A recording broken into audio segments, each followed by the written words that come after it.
Monsieur le ministre, Monsieur l'ambassadeur, Monsieur mon vice-président, Monsieur Mattei,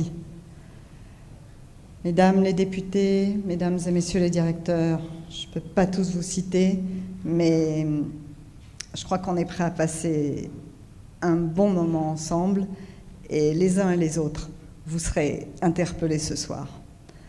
Mais pour le moment, c'est avec vraiment énormément d'émotion. Chers amis, que je veux vous dire merci d'être là, tous. Tous en un jour important, en un 29 novembre.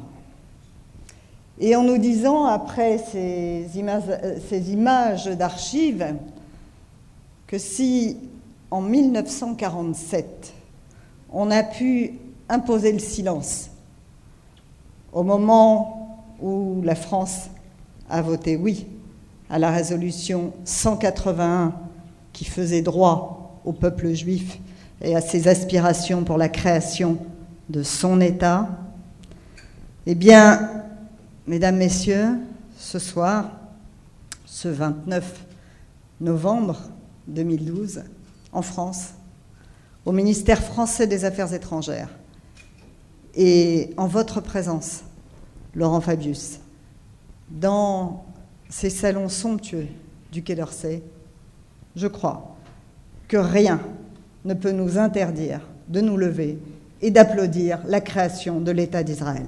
Merci.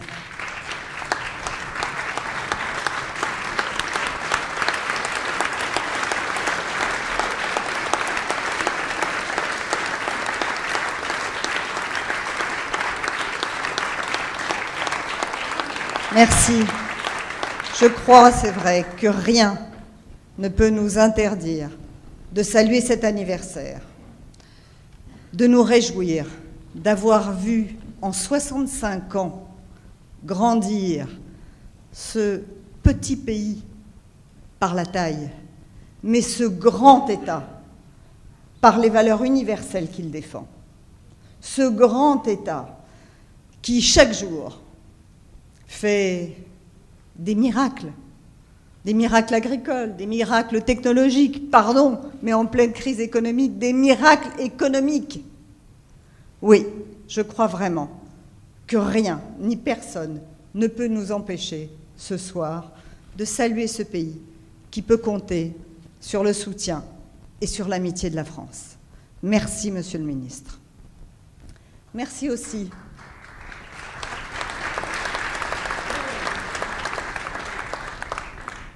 Puisque nous parlons d'amitié, merci aussi Madame Sylvie Hubach, directrice de cabinet du Président de la République, de François Hollande.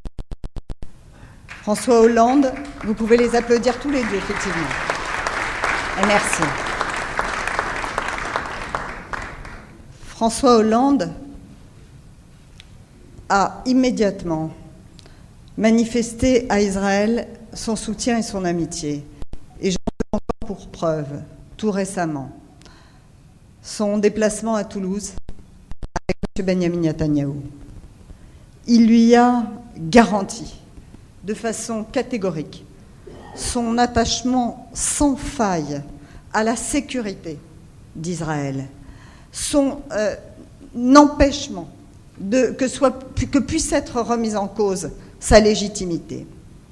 Et il a également condamné sans appel les actes terroristes ou les tirs de roquettes qui s'abattent sur le peuple israélien. Il faut remercier le Président de la République d'avoir pris la mesure des problèmes de sécurité d'Israël, et nous lui en sommes reconnaissants. De la même façon, comme vous, Monsieur le Ministre, le Président de la République s'est, sans discussion, sans ambiguïté, immédiatement mis aux côtés d'Israël pour condamner la démarche nucléaire de l'Iran, parce que cette démarche est un danger pour Israël, mais c'est un danger pour le monde entier.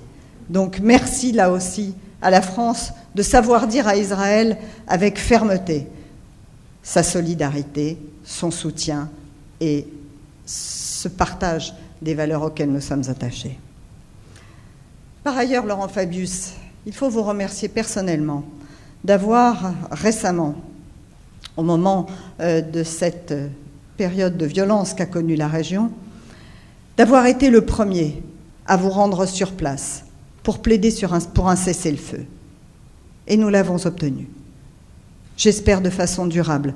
Vous l'avez dit, monsieur l'ambassadeur, la France a été là, la première, et Laurent Fabius, le premier. Alors il faut que ça dure.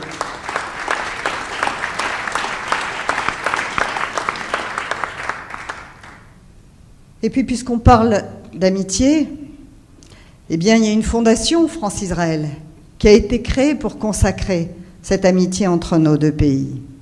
Et monsieur le ministre, dès votre arrivée dans ce ministère, comme d'ailleurs toutes vos équipes, tout votre cabinet, à la tête duquel monsieur Piéton, que je remercie, mais également monsieur Giraud, et bien d'autres, monsieur Naclé, s'il vous plaît, dont j'ai fait la connaissance ce soir, et c'est déjà presque mon meilleur ami, celui-ci. Eh bien, vous nous avez apporté une aide précieuse qui nous vaut d'être là ce soir et de pouvoir fêter ces 65 ans d'amitié comme précisément tout ce qui peut unir nos deux pays. Cette fondation France-Israël, et j'en ai fini, pour vous dire, on en reparlera plus tard dans la soirée, mais pour vous dire qu'elle a été créée parce que, comme j'ai coutume de le dire, entre la France et Israël, c'est une longue histoire d'amour. Et ceux qui connaissent l'amour savent que c'est avec des hauts et des bas, avec des moments de passion, avec des malentendus. Mais l'essentiel, c'est que les hommes et les femmes puissent s'entendre, se comprendre et se rapprocher. Alors cette fondation, elle a été créée pour, en dehors de la politique, en dehors de la diplomatie, jeter des ponts entre les Français et les Israéliens. Et nous faisons de notre mieux. Ce que je voudrais dire aussi ce soir, c'est que cette fondation, elle est née de la volonté de deux hommes. Elle est née de la volonté, en 2005, de M. Ariel Sharon, pour lequel nous avons ce soir une pensée émue.